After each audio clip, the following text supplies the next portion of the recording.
Before the challenge, Chris with his cute little dimples decided to drop a huge bombshell. Both tribes are going to tribal council. I was like, Chris, why are you playing with my emotions, dude? I mean, I thought we had something. I thought you were supposed to make this game fun and easy, but no, you had to throw in the tribal council thing. Both tribes are going to tribal council. So at that point, I was like, just give me something to make sure I'm safe. Immunity, an idol, a knife. Maybe not a knife. So he was gracious. He decided to play with my emotions a little bit more and threw out immunity for the winning pair.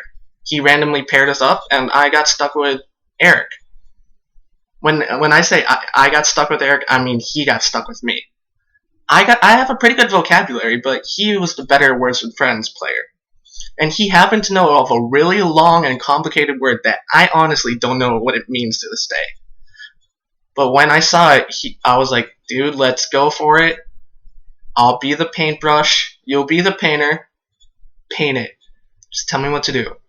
And we did. He was patient enough with me, and we played the game for about 2 hours, working up to get that long, complicated word. It worked. We won immunity. I'm safe at tonight's tribal council. So at that point, I was really interested in getting to know the people that I'm stuck with on this tribe, because this is a game where you're supposed to get to know some of these people. Because besides the fact that it's going to help you towards the end, it's also going to help you pass this game, because some of these people are actually really interesting, and I would actually like to get to know more about these people outside of this game. And I'm getting to do that with some of these people. I know a little bit about Geoff,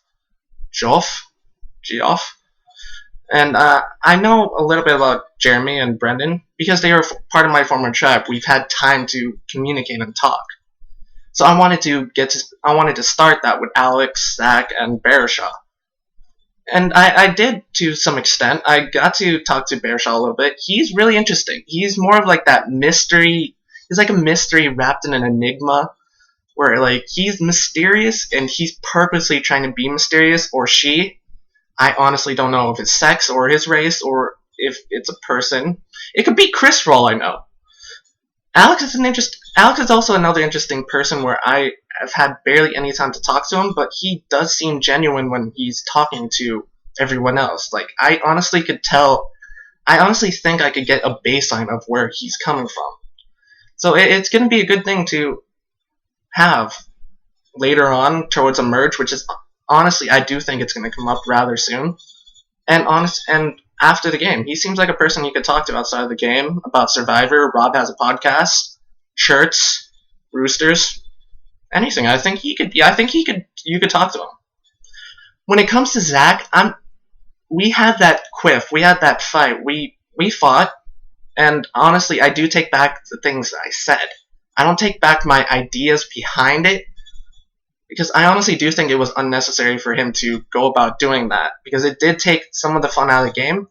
But I honestly think he's an okay person. I would talk to him outside of this game. But some of the things that he did was personal, and I did say some of the personal things back. I don't want it to become like that, so I took it back, and he said it was a game move. Okay, shoot, like I care. You're the one going home, man. I'm just trying to make sure that we can talk outside of this game. Like I've made friends with Will. He went out 2 weeks ago, I think. And I do think I can actually talk to him outside of this game. That's my main goal here, because we aren't winning $1 million in this game. I wish we were. I could quit college. I could quit my job. I could quit all of that if this game was for $1 million. It's not. So hopefully next I get to communicate with some of these people and make some good friends. I hope.